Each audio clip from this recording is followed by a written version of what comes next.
Alabye bilioni amakumi asatu ezono sente zizimba eddwaliro erisinga eryakitundu nga pyanga kuliko n'ennyumba z'abasawo. Kaakati bayimbi bannange mwalidde eddwaliro ly'Ekintu Ddamba kubayozaayoza. Buyinza okuba bunafu bwange nga saawabula principal ku nsonga ng'eyo kubanga yansindika okubeera nga ndi minisita okusakira industry eyo n'okulaba ng'ebeera promoted. So obunafu temubuteeka ku principal mubuteeke ku kiyaga. Nze munafu okubanga principal samu updating. Sebo Dr. Hiludamani ogambye Mpuuga yagwa mu sheet. Kati nno ekirungi kya Mpuuga nti ye yamanya nti yagwa mu sheet. Naye gwe tonnakitegeera nti wagwera ddala mu sheet. Nze ng'omuntu ndi musanyufu. Eggaali oba ogiraba eggaali nga bagikuyisaamu akaliro nga bakataddewo naye obwo bwe bukulembeze Kyagulanyi bwalwaniridde nti kiyaga naye bakuyisaamu eggaali at least ate tobeera ng'abajjayo emmundu n'ogamba ani eyanjogedde kani. Dr. Hildaman yeeyambudde omuguwa gwa Mpuuga mu bulago emirundi mingi bw'obanga ogenda okutaasa omuntu agudde mu mazzi gw'otaasa ataasika ggwe ali mu mutaasa ate gw'obbire. Kakati Hildaman we yabirabye nti Mpuuga ali mu musika ng'amubbiza wansi mazzi n'amugamba owaaye Mpigi ne Masaka basalaganira mu Lwera. Kakati eby'Emasaka mubisigaze nga byammwe nze ndi w'Empigi. Emirundi mingi abantu bavuddeyo nga balumba Dr. Hildaman nga bagamba Hildaman ya disrespectinga president era nga bagamba nti Hildaman alya mu lulime ne mu luzise. Era gye buvuddeko twalaba Dr. Hildaman nga yeetonda ku bigambo ebyavaayo ku nsonga z'essente z'abayimbi ezavaayo president n'agamba nti zino zandibadde zizimba Kiruddunga 2. Hildaman n'avaayo n'agamba nti either president yataabitegeera oba teyasobola kumunnyonnyola abaana ne bamwambalira ku internet n'avaayo ng'akazito kasusse ne yeetonda. This time round Hildaman yavuddeyo n'akakasa eggwanga. Tugenda kubeera nga tubitunuulira era njagala kwongera okubeera nga nkutegeeza nti ebigambo byongedde okuba nga bikaawa. Alex Waiso Omufumbiro ayongedde facts, ayongedde ebyama, aleese bwino omukambwe ku Mathias Mpuuga n'Abedi Bwanika. Nabo tugenda kubeera nga tubatunuulirako ensonga nnyingi ezigenda mu maaso mu ggwanga. Wabula njagala kwongera okutegeeza nti ate ne poliisi eyongedde okubeera ng'ekaawa ku ntambula za NUP newankubadde olunaku olwaleero president agenda kubeera ng'oboolyawo yeggiriisiza mu bitundu by'e Kamuli. Ensonga zonna tugenda kuba nga tuzitegeera bulungi. Nzikiriza muganda wange nsooke nkubuuzeeko nti osiibyeyo otya, wasuzeeyo otya, buli omu gy'oli nendowooza wasiibye otya nakyo kikulu kubanga waliwo bannaffe abazuukuka, waliwo abeebaka okusinziira mu nsi wewangaliro bawosinzidde okuba ng'olaba akatambi kano. Mbaanirizaako omukutu oli ku DPTV Uganda yenze Sajjime abeerawo okubanga mbatuusaako ebintu eby'enjawulo. Nate olunaku olwaleero njagala munzikirize baganda bange.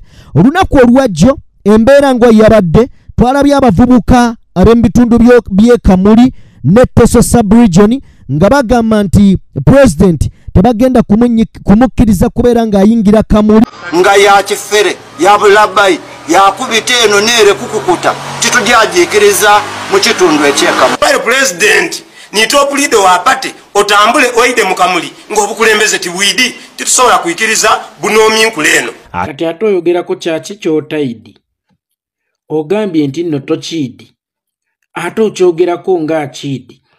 Naye abaana bammwe muli bannyonnyola mutya? Bazzukulu bammwe muli bannyonnyola mutya? Nti emitwe gyammwe egyo emigezi okuzaama mwakkiriza Museveni agisigemu obusiru mutandike okuba nga temukyafuluma by'amagezi wabula nga mufuluma bya kisiru. Kyatukubye bununu okuba nti ife tuli ebiwulira bwamu bantu nti olw'okusatu pulezidenti ali kwida. Tuli beetegefu okulwanagana nabo, tuli beetegefu okubagana nabo. Niwe banaida ni tata imekeda abafuutu soja twena tulinano bafuutu soja abawera. Ebikola byonna biriwo. Museveni bwatulemye okubagana naye. Museveni bwatulemye okubagana katwekube ife. Twetoolemu abakaali kuba n'amagezi nti obukulembeze n'obutambuza ensonga z'ebyobufuzi. Muwanguzi singa ageza n'awaza ni gurupu yabonabona nga bwemba meni niba nina enkamuli wano tuli kujja kufiira wano tujje mu mawulire ag'ensi yona wabula ate okusinziira ku bye tulabye katambi ke twalabyeko olunaku olwajjo omukyala amanyiddwa nga Sauda Madada gye bamugamba nti tagendayo ate abantu balwanira bulwanyizi kalenda. Kale nno njagala tulaba akatambi kano tuve wano tweyongereyo.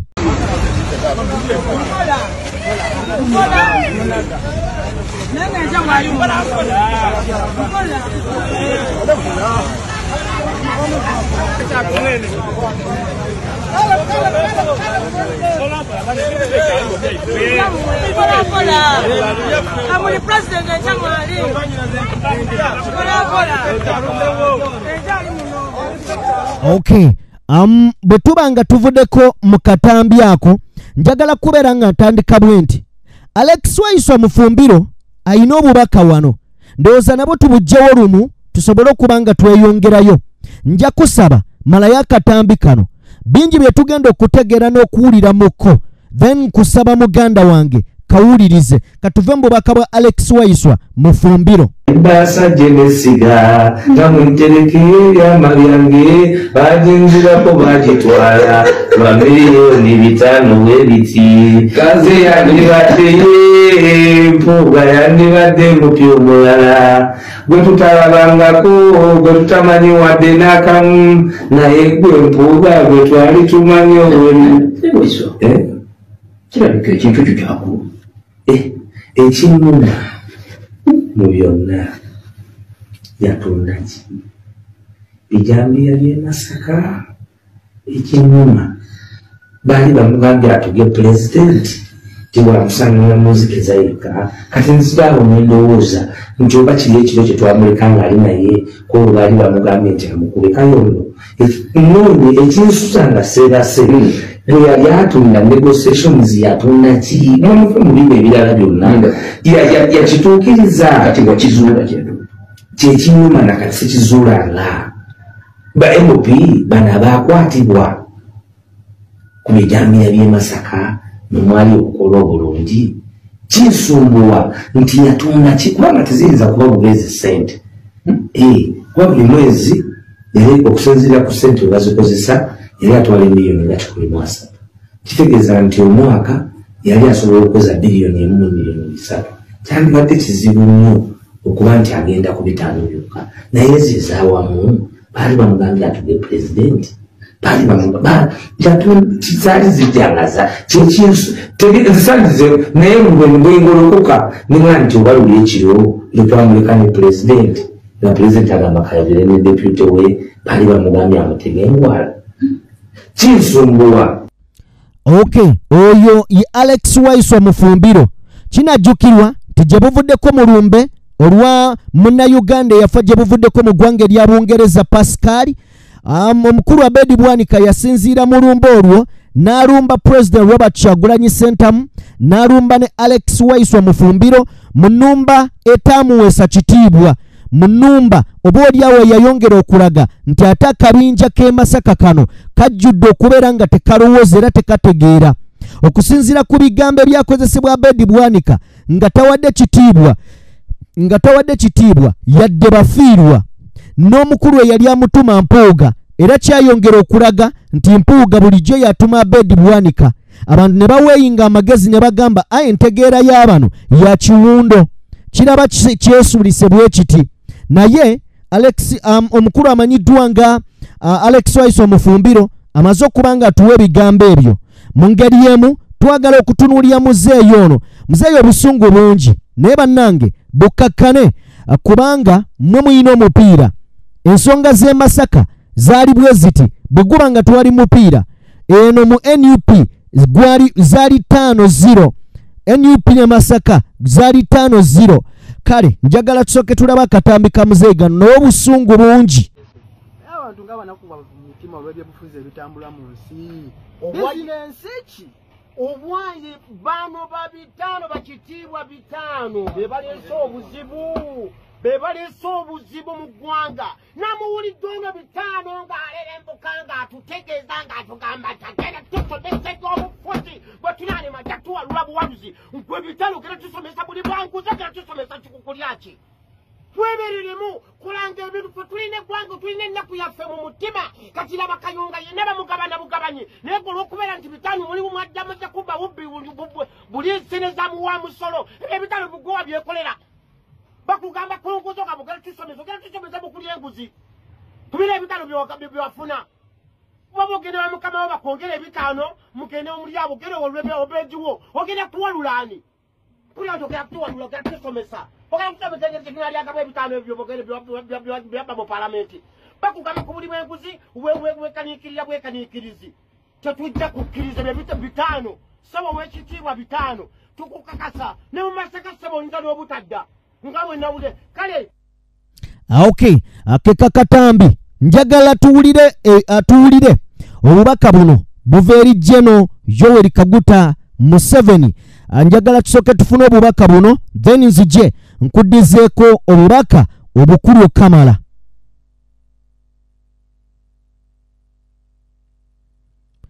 Oyo ye Generali Yoweri Kaguta Museveni ayogera ku NRA, si NRM, NRA, National Resistance Army.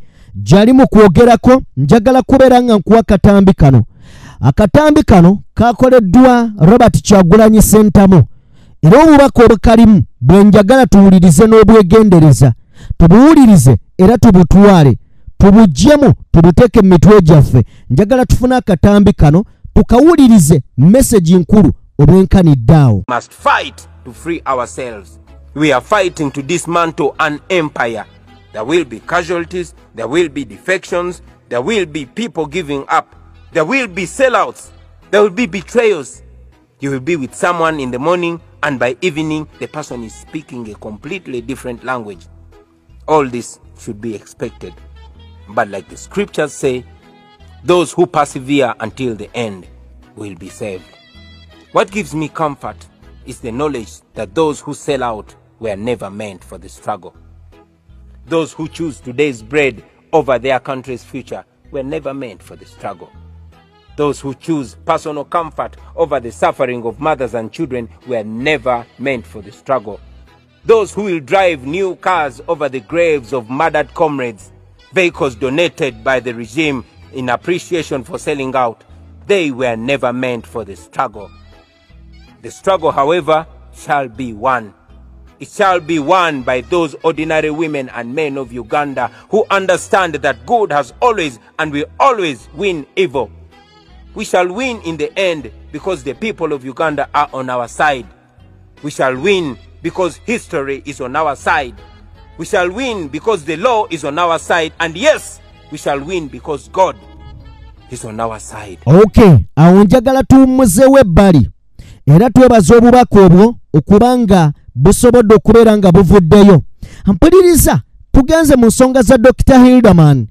Ensonga za Dr. Hilderman si za leero.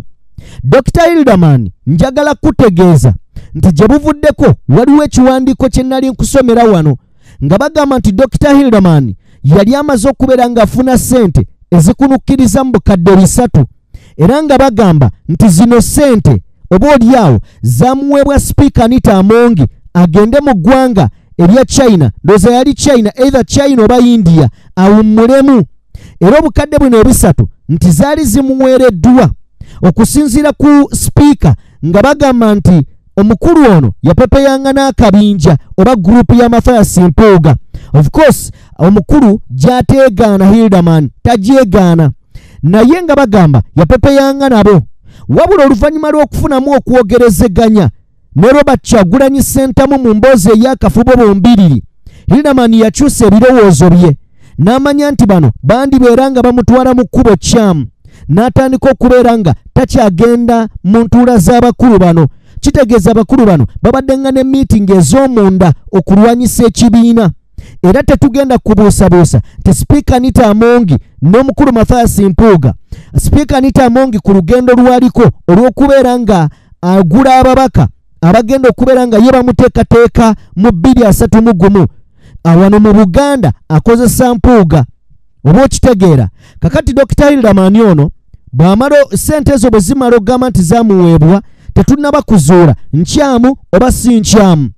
Tetumanyi oba ddala zamuweebwa oba tezamuweebwa, wabula ge mawulire nti yaddukayo mu kabinja kano ka Mpuuga ng'amaze okwogerezeganya ne mukama we Kyagulanyi n'adda eno. Wabula eyo ensonga gizze ebbali najja ne ngibannyonnyola. Ensonga enkulu eva wano. Dr. Hilderman lwaki abantu batandika okumukanyaga n'omukuba kibooko wano okumukuba ku social media nti waliwo obunkenke obwaliwo oba ebigambo ebyava eri President Robert Kyagulanyi Ssentamu. Ebigambo bino nga bigenda eri abayimbi nti bweba sente ze baabawa oba zaali 13 billion, yes billion 13 ndowooza. Sente ezo tezaali zisobola okuzimba Kiruddunga 2 naye General Museveni yaziwa abayimbi bagende beeyagale, tewali kye baali bakozeemu, ago ge mazima. Sente ezo zaaleetawo obukuubagano bungi. Naye obukuubagano obwo omukulu amanyiddwa nga Dr. Hilderman yavaayo n'atugamba nti kituufu sente ezo ye yazisaba, wabula yazisaba ku lw'abayimbi. Bw'asaba sente ezo ye teyabuulira mukama we Kyagulanyi. Kati Kyagulanyi bw'ajja okwogera n'ayogera ku sente ezo ng'agamba oba oliawo nze ataamu briefinga. Mpuliriza, internet yakwata omuliro ne balumbagana omukulu amanyiddwa nga Hilderman.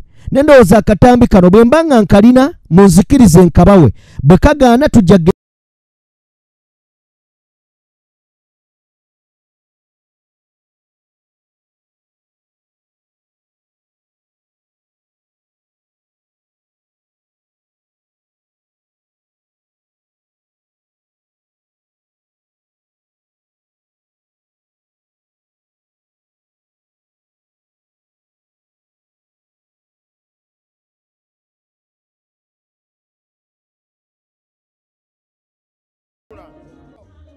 buyinza okuba bunafu bwange nga saawabula principal ku nsonga ng'eyo kubanga yansindika okubeera nga ndi minisita okusakira industry eyo n'okulaba nga ebeera promoted.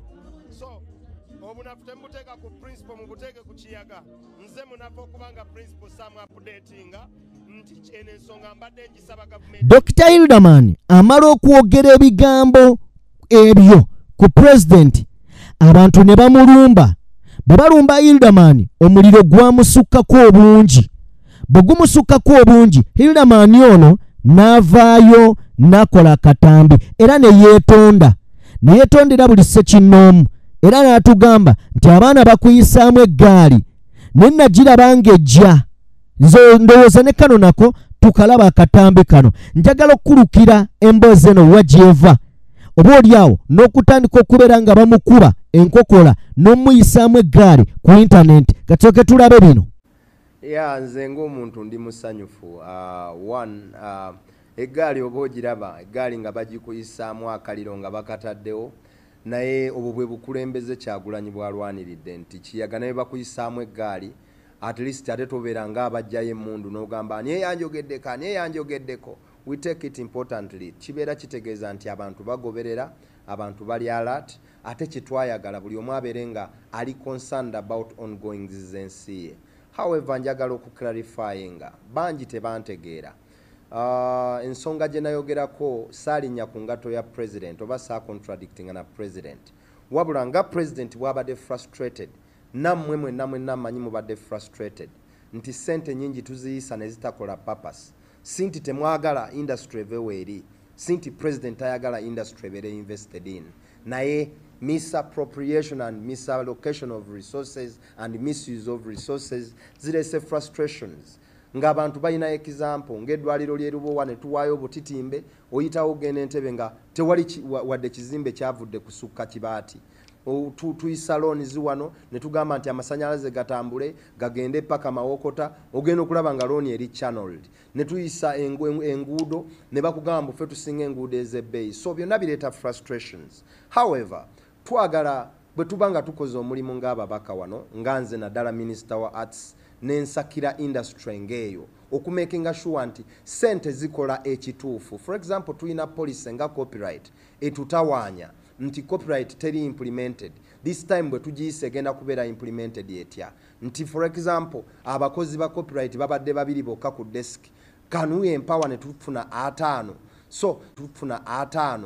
So sente twagala zigende ewatuufu ewalabwa nti nange next time bwe ntunula mu kamera mbeera nina kyendifendinga, otherwise frustration zizona ze tulina za ssente butakola kyezirina kukola. Okay, ey'ensonga musajja atu yeetonda era okwetonda kwe ne kuwulirwa. Babadde bagamba nti ye ng'asirika nnyo, ye abaffe lwaki takyayogera. Ebigambo bibadde bingi, byonna ebibadde byogerwa ku Hilderman bibadde bingi okuva mu nsonda ez'enjawulo. Wabula Dr. Hilderman ennaku ziringa 2 eziyise yavuddeyo mu bukambwe bw'ekitalo bwe yabadde asinkanye ssentebe wa Kunga mu ggwanga Uganda, Chairman Nyanzi, wali ku kitebe kyabwe eky'empigi. Njagala era mujjukire nti omukulu ono amanyiddwa nga Hilderman alina akazito kaaliko ak'omukyala Amelia gwe yajja mu Parliament, yali ndowooza na minisita. Ate era nga tulina kye twategeera, waliwo butambi bwe twawulirako nti ofiisi y'empigi eyo yandibeera ng'erimu ensolima nnyingi eya NUP, kubanga twawulyako n'omukyala ndowooza ye Teddy Nambooze ng'ayina abantu bayogera nabo, ayagala kusinkana omukyala Amelia Kyambadde ye gundi Dr. Hilderman gwe yajja mu Parliament yalina minisita. Kakati ate Teddy Nambooze alinga eyeekulukuunya ku nsonga z'omukyala ono, kubanga twawulya Teddy Nambooze ng'agamba okusinziira ku voice notes ze twafuna ng'agamba nti singa yali mu kiseera kino singa Amelia Kyambadde yali nga kwakyaliko obuweereza bwandibadde bulungi. Kitegeeza Amelia omukyala Teddy Nambooze alwana banne ku kitebe naddala Hilderman. So ensonga zaali bwe zityo, naye njagala tuveeyo. Dr. Hilderman yayogedde ebigambo bye yayogedde bye mbadde njagala tukubemu tooki tutunuulire. Oba oliawo wakati mu kunyigirizibwa kwayitamu okunyigirizibwa ng'eno wali Amelia Kyambadde alemeddeko ayagala kujja mu kalulu ka 2021. Buli watuuka mu bifo by'esayidi z'empigi amukuba enkokola ez'enjawulo. Yawangula eri sayidi z'e Mawokota, yes, amukuba enkokola.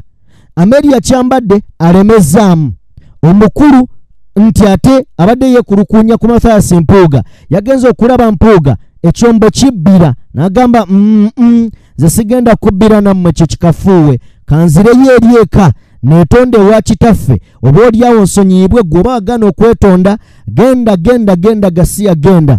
Njagala nkuwa akatambi ka Dr. Hilderman bwe tukavaamu waliwo omuliro gwe nnina mu maaso. Katusooke wa Dr. Hilderman tutegeere kiki yayogedde mu bukambwe obw'ekitalo. Era nkoonako bukonyi gwagwa kakati essaawa eno ngenda kwogerako ku kintu kya Honorable Mpuuga.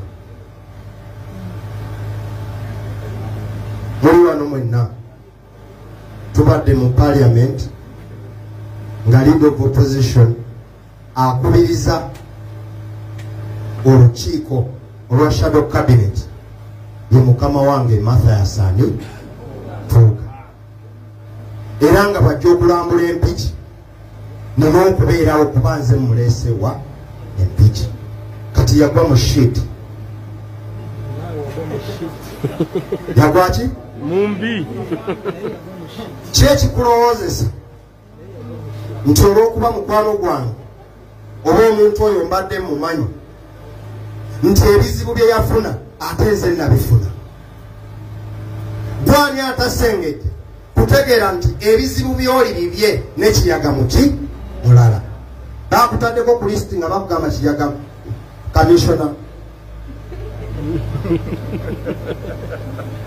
naye osanga abantu nga batambuza ekiboozi kyebatambuza ekiboozi. Man, lwaki njogedde ku National Unity Platform, lwaki njogedde ku People Power wano mu mpigi nga tebinnaba nakumanyika nga ffe tuli mu busakeeyo olw'ekintu kino.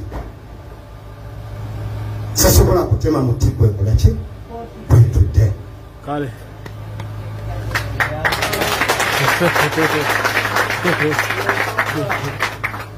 ngebe byonna biwedde.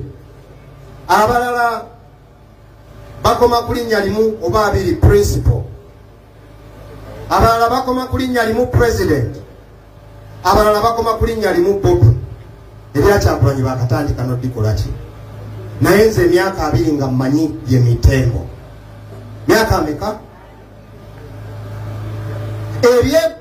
politics nga biganye sisobola kukwata kitala kyange n'ekitunuza mu Kyagulanyi mulundi nakuti. We have a history.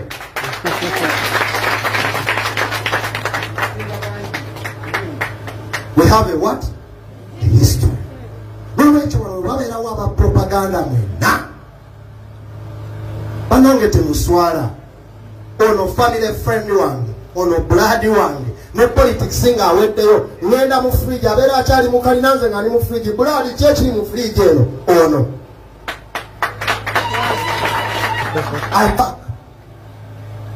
kakati ekyaliwo ogenda okuwulira nga Kiyaga asiriseewo ebyampuuga tabyogeddeeko naye era abantu banonoozera ne silence ne baginonooza.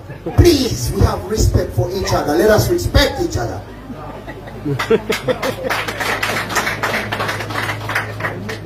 Never interrupt silence.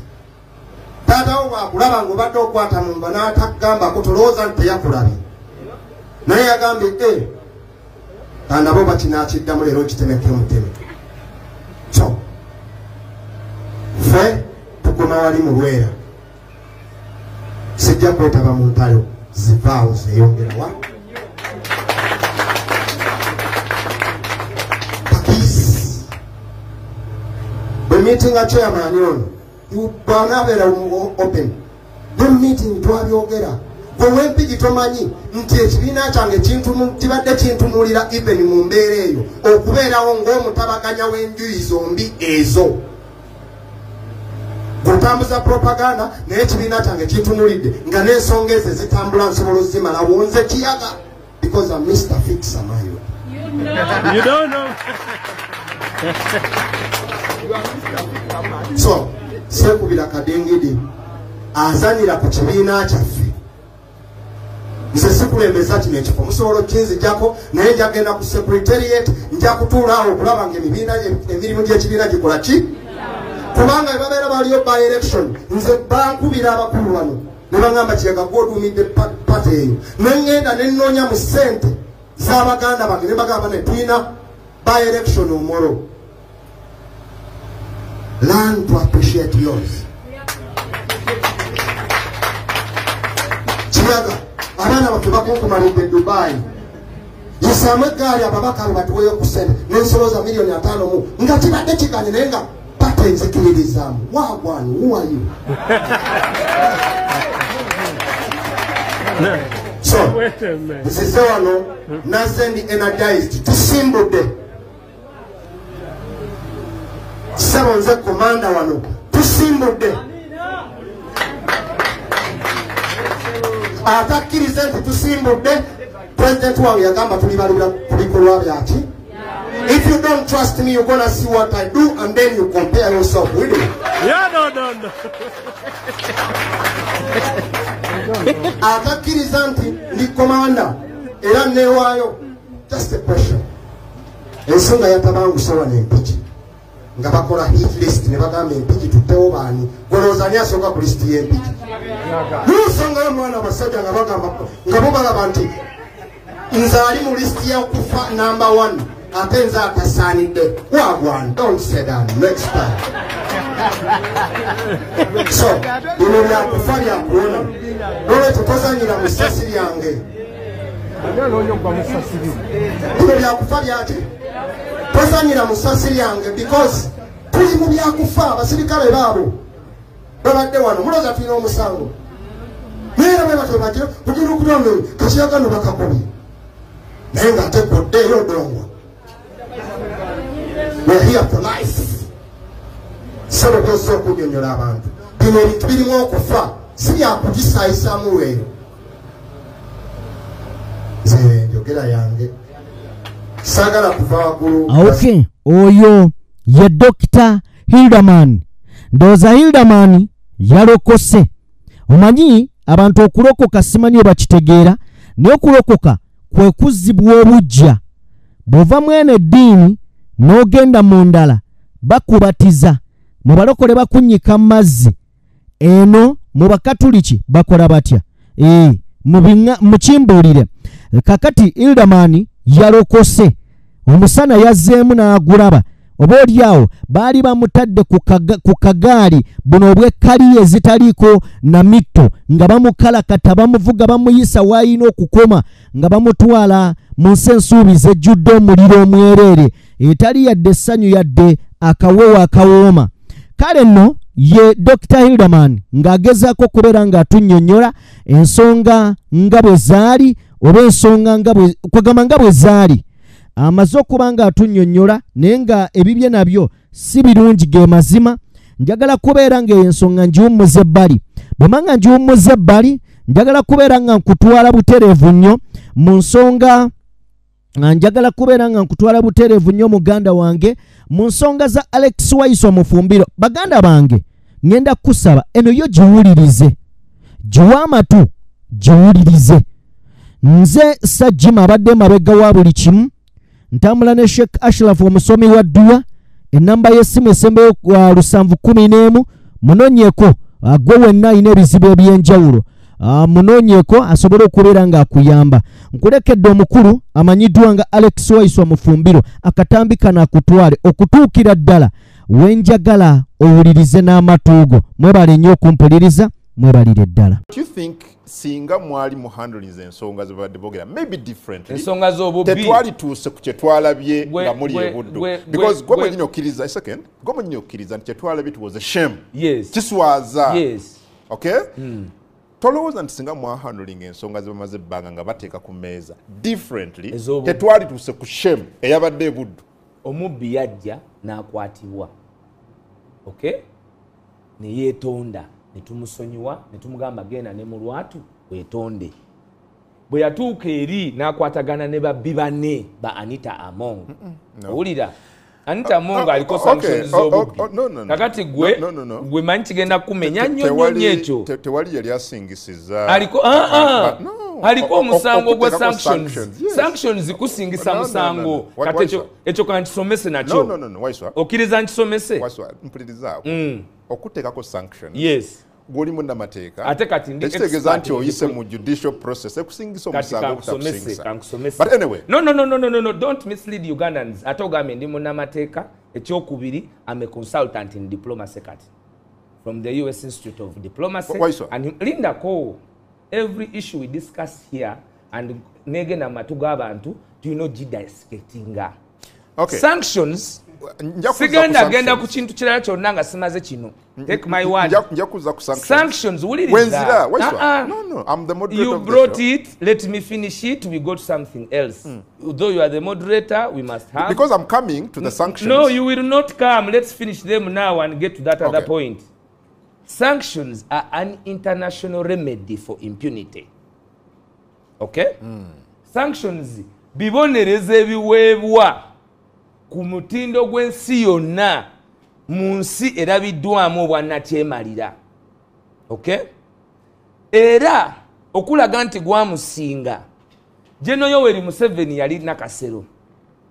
British High Commissioner n'amukubira n'amugamba tovaawo awo n'amugamba ngenda Ntebe. Bino biri mu bbaluwa ya General Museveni si byange nze nnyo ntangaaza balabi basanyuka bategeere. Bwaba mugamba wuliriza ebbaluwa gyoyogerako wagisoma baatugamba nti teyali genuine, it was a fake letter. Njogera ku ya sanctions kati gwoyagala genda ku ebbaluwa gyoyogerako wuliriza ziri ebbaluwa bbiri. Yes, ebbaluwa gyoyogerako which is attributed to the president ega nti British Commissioner yamukubira atugamba eri fake. Eri fake yeeno eyogera mu kuinvestigating Amasias Mpuga ne banne olw'obubbi bwa 1.7 ate nga nayo teri fake. Awo naye nja kubulirawo kakati sanctions kuba kyekikulu. Sanctions are an international remedy. Ensi eri eba enoonyereza nekakasa teetaaga gweyina kubulira buki then ne slapping ate sanctions ebamuslappingako bazita financial sanctions. Onoonyereza omuntu omuwuliriza gw'onoonyereza. Okunoonyereza baba bakunoonyereza ku international level. Bakusingisa omusango tebakuwuliriza. Ku international level the jurisdiction of okusalawo kirala. Bano baba balwanisa impunity. Lineteeka lyava mu Magnitsky law. Basooka ne balaba nti Uganda ino bwannakyemalira nti kituufu Uganda ina nakyemalira. Abannayuganda abatuntuza nti abatuntuza n'abaani era atya nti mulimu n'ababba ez'amabaati esente ze yali yabba Anita Among ez'amabaati n'amabaati tezaali zize nti yazijja mu nyumba ye nezaali donor funds. Kati donors can only influence through sanctions abantu bakwatagana nabo. Kyova olaba nti ye kati ali estopped from financial transactions olw'obubbi. Kati gw'oli mu kuŋŋamba nkwate omubbi oli ow'ebitaano ntegeragane naye nti era ensonga nzikwate abe ampe n'engeri gye mukwatamu ku bubbi bwe. My friend, at this company there are rules. There are rules wano wokolera. Singo gye emirundi esatu late. Oyinza okubagamba nti mumanyi jamu mungi nnyo side eyo enkuba emaze ennaku ssatu nga zitonya. Akkiriza nti tulina amaanyi agatta abakulembeze. I've not heard him admit that. Mpuuga anti obudde bwemaze wano naawe nkugambye nti Mpuuga yabba ssente n'Anita Among. Ffe ne tusalawo nti ababbi ababiri omu Museveni amusigaze ono omubbi ffe tumugobe era twamugoba. Bw'owuliriza Honorable Abed ng'oggyeko ekyokutta abakulembeze ekyo tutegedde nti tamanyi kyayogerako akugamba nti mulekerawo okumuvuma era yakitadde kuggwe ne Mwami Kyagulanyi nti abavuma baana bammwe mmwe mubasindika bano mubaagaza ki? Ekisooka mbadde simanyi nti Abedi bamuvuma era twatandise okunoonyereza yakitugambye era department yange abatemanyi tebamuvuma mbadde sikimanyi. Bani abamuvuma? Anti ngambye mbadde sikimanyi. Yatugambye tulina abaana abafa bakola ki? Mubasindika. Era which is not true. Kankubulire kungu. Omuntu yenna agamba nti Waiso alina obudde okusindika omuntu okulumba omuntu omulala aba tamanyi buvunaanyizibwa bwe nnina. Ekitone nnyo wano nteekwa okuba nga nzukusa wakati w'essaawa 10:00 ne 11 okutuuka wano Mbudde. Nina program eddako meeting immediately after 9 nja kuba late era nkolinze nti nja kuba late kuba nja kuba nva kusanyuka. Nina enkiiko the whole day. Nina show ku Paalu ssaawa 1. Nina show ku Barometer ssaawa 4. Nja kutuuka eka ssaawa 8 oba 7. Kati nfuna ddi obudde ku bye nnina okukola ate okutuma abaana nti mukole ku muvumo ono. Ekyo kulowoozesa abantu nti ffe tetulina byakukola. Ekyokubiri nga bwe nkugambye nti yayogedde kimuli ku mutima nti bamuvuma era n'atugamba nti bantu baffe yasonze mu nze era nkugambye ntutandise okunoonyereza okutegeera nti Abedi bamuvuma era bamuvumira ki era bamuvuma ki. Mu yayogeddeyo kyeyayogeddeyo naye okunoonyereza bwe kunaaba kuwedde tujja kumuddamu ate tujja kumuyamba kuba kyekizibu kye. Naye ajjukire nti ali ku forward front eyogera ebitalina nsa nga Abedi Bwanika. Omanyi ono Abedi Bwanika mwe mutegedde kati. Abedi Bwanika has been a materialistic person. N'omuntu eyamulaga omuntu oyo gwe twazise Pascal Paulo Sembegu yali takyasobola kuddamu kwogera naye kubanga yamubba. Anti gwe byenkugamba yabaganye okudde Masaka yagambye yali yatugaana n'okuyingira ne Kasolo. Nze nali ku Barometer Kasolo n'alayira nti bagenda kunkubira e Masaka. Okay? You look at the violent pattern. These are the violent people. Abedi Bwanika ne Mpuuga ne bagula amakanzu n'amakooti n'amagomasi ne bagawa abakazi nga bajja okukyalira Mayega nti bakube muganda wange. Ekyo mwe temwalina na budde mmwe aba NBS tewampita na kumpita ku discussinga nti babadde bankubye baba bakubye kato kubanga we are not human beings mu maaso gammwe. No. That is it. Did you call me? Did you call me about it? Okay. Because fe tumanyi nti olwebyo bye tuyimirirako we are less human. They attacked my brother Kungu. Yes, I remember. And the person who attacked him was Mpuuga. So Mpuuga with his Mpuugarism cannot wait. He cannot turn around a person who tried to kill my brother, who is not in politics by the way. Nga bambadde ne kanzu naye onokubanga nti nze ndi less is my friend, my brother would have been dead. What would you have told me? He's my twin brother. Don't even go there to saying personal. I have been keeping decorum about that. Did you call me as NBS? Today you are telling me it is a shame. Chembagamba nti fetumanyi nti mu maaso g'abantu abasinga ba corruption apologists, ba regime apologists, you see us as less human. Era kyova olaba nti mutiitiibya nnyo. Bwe twabadde ku mukolo ogwo, omwami Abedi Bwanika babadde bategese olutalo. Olutalo balese bakanyama era omulaba ng'ayita abakanyama bajje balwane baonone buli kiriwo. We were only smarter than them. We were only smarter than them. Okay? And we have everything captured. It is moving. Lwansonga nti ffe twabadde ne decorum, twabadde ne pedigree, we know who we are. Naye abakulembeze mwalibadde mweyisa bwe muti. Washing your dirty linen in public. Now you have gone to saying washing our dirty linen in public. This is being done by an errant person. You can mukankubulire mu mitima gino omuntu bw'omulaba basoga nti oyo pastor era gwe bw'omusinkana oyinza olowooza osinkanye pastor naye ebimuvaamu bye bikulaga ono si pastor onaalabika n'endiga azoonoona onaalabika n'obwana obuto bumunyumira nti si pastor kakati ebyo bituukako ddi ng'omaze muwulira bimuvaamu ffe twakuzibwa twateekebwateekebwa kati tetuyinza kwenyigira mu kintu kigenda kutuswaza naye kyenjagadde nzijeyo nti bino byonna mubyogera because mwe mubelieving nti ffe tuli less human. Why didn't this, as it is creating the storm, why didn't you get also wind of the bad mannerism empisa embi obukyayi enge efubiitirizi okukuzibwa ng'olinga atategeera nga bakuba kato? Ebyobufuzi ebyobukambwe bino bye tuli mu kulaba bibalekawo ng'ekibiina obukambwe tukyabukutte. Sagala olowooze nti olina n'obukambwe wakyala bwewalabyeko ggwe kungu. Obukambwe obw'Abannayuganda tukyabukutte. Mirabi bwe yali afa, Mirabi bwe yali afa, njogera ku French Revolution, omanyi yanyumira nnyo. Yagamba with me I'm dying with the last rags of the revolution. Nti nze nfa yali ku buliri nga ebigambo bye bisembayo. Yagamba nti nfudde naye nfudde n'obuwere obusembyeyo obubadde busibye revolution eno obutagenda mu reign of terror. Imagine kungu manyi mwe mubalatira mu nsonga zino ne tuseka singa obukulembeze bwa Kyagulanyi tebwabadde magnanimous enough wali mu kuziika goloza Abedi singa naye tetwamuzisi. Muve mu byokusaaga kungu manyi bino abamawulire mubikwata mubimasajinga mubifudde politics. If it was not the leadership of His Excellency Bobby Wine gweddayo ofumitirize, would that Bazak man be alive today? Singa kyali munkugambye Mirabi yagamba era Mirabi okunyiga empikizo ebyobufuzi bwe mutyo gwe bozirabanga ekisooka fete tuli mu byabo mwe mwatwala singa naffe tetweyisiza bwe tuti people expect decorum. Yes, people expect decorum. So recognize us as being magnanimous nti nga bamaze okuteekateeka obulabe okubutuusa to the topmost leader of us. Ekitukozesa n'ebyo olabe Abedi bye yakoze n'empuga babitekedde kasajagirwa mu barracks. Are you sure about yes.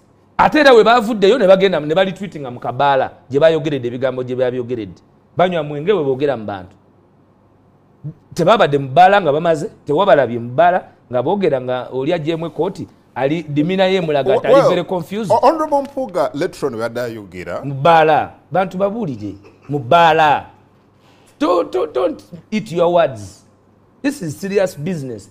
This is a morning show. We are on business. Yabadde mu bbaala gamba bwe babadde mu bbaala nga boogera eri abantu eri Abedi bamuyise nga bamuyise kuyita oli omuwuga aye bwe bamwesa okweta omuwuga ye yayonoona wale yatyankawo era omuwuga teyasobere kwogera kubanga oleyamwe eyayitibwa okumweta yasiwuusa empisa. So ife tuwa ekitiibwa because nalabye bw'obanga oyina honorable Mpuga oyina honorable Bwanika oyina omukyala omubaka omukyala wa district ye Masaka bonna nga bazze kitole bassa kimu oyina eri Kagabo eno oyina abo eneyisa yo tetujja jjikiriza mu Masaka walunda ku nkoko.